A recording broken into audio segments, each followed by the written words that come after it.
Hey everybody, I am back with another quick action figure review. This time around I have Marvel Legends Infinite Series Soldiers of A.I.M. Baron Zemo from the Mandroid Build-A-Figure collection. On the back of the packaging, it says the soldiers of A.I.M, the brilliant minds behind A.I.M, ruthlessly bend the laws of nature in pursuit of ultimate power. You can see Baron Zemo paired with the A.I.M trooper there, as you get the choice of one or the other in order to get the Build-A-Figure part. I think it was way back in 1986, yes, 30 years ago, that I was first introduced to the Avengers, and of course this storyline here was where it all began, which featured the Masters of Evil and all these other villainous characters beating the crap out of the Avengers. They really did a number on quite a few of them, and I really highly recommend this storyline for anyone that isn't too familiar with all of the Avengers.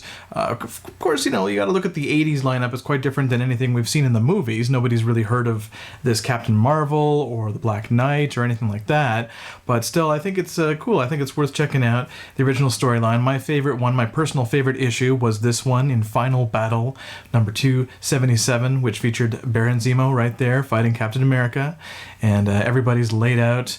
They've got their ass beat.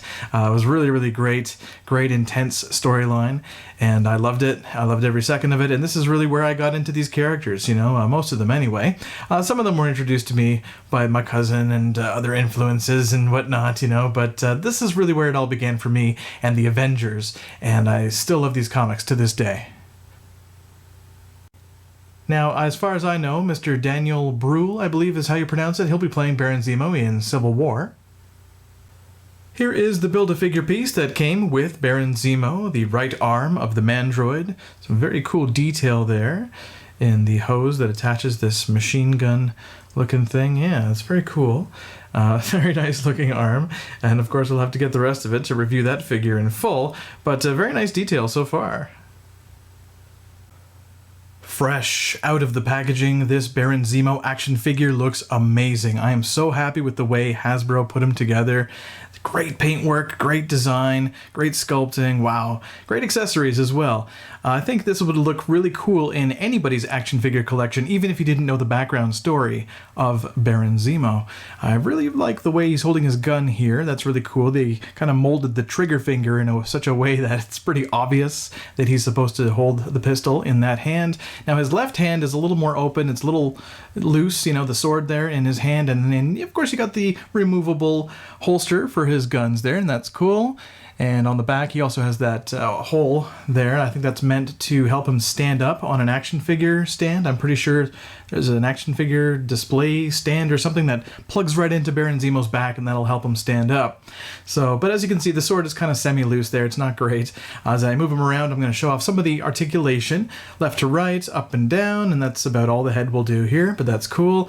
I love the design, so I'm not complaining. The arm moves around typically on a ball joint, as we're used to, and the arm will move forward and back, the forearm there, the bicep swivel, the wrist twist, all the way around. So that's pretty common, I would say, pretty standard. I really like the way that they put this ab crunch together here. It's not too loose, which is cool. Sometimes you'll get a figure that's really loose right in the abdomen, and he's rocking back and forth too easily. The waist twists there, that's cool. The thigh will also twist, and he's got double jointed knees, which is really cool. These boots kind of remind me of Diamond Select, like the Marvel Select Cyclops, actually. They're almost like the same kind of boots, and they've got the holes in the bottom there, the holes in the heel, and they will twist at the top of the boot there, and of course they will move around very well like that. The ankles will bend here and there, and they do have the awesome ankle pivot like that. Ouch. There you go. So you can twist him around in many different ways and help him stand up, but he is kind of top heavy, unfortunately, so he doesn't stand up very well, which is probably why it's a good idea to get like an action figure stand, some kind of a flight stand or whatever they call it. And that's all I gotta say about him in terms of his articulation. I mean, I'm really more impressed with the paint job, the display ability. He looks awesome. Such a great job by the Hasbro people. Now, I just wanted to show off the fact that this sword can also be sheathed in the back. The gun holster there, which is removable. It can be sheathed in the back there. It kind of looks, okay. It's not great. I'm not even sure if it's meant to do that. It just can, so I thought I would show that off. Taking a closer look at Baron Zemo's sword, which has the golden hilt. At least it's supposed to be gold. I think it's that cross hilt, design, and it's very nicely done. I'm very happy with it. I'm glad it wasn't bent when I pulled it out of the package. And it's a pretty cool sword. I'm really happy with the accessories that came with this figure overall. I'm also going to show the pistol here that came with him. It's got kind of a weird handle there. It's got the almost like a tiger stripe design. That's interesting, hey, why not? Maybe he's kind of a hunter, who knows? Thank you guys so much for checking out this Marvel Legends Infinite Series Baron Zemo action figure review. I think Hasbro did an amazing job. Zemo would stand out in just about anyone's collection. Check out my other reviews like the Marvel Now Captain America, and I can't wait for Civil War. It opens this week, guys. Until next time, peace.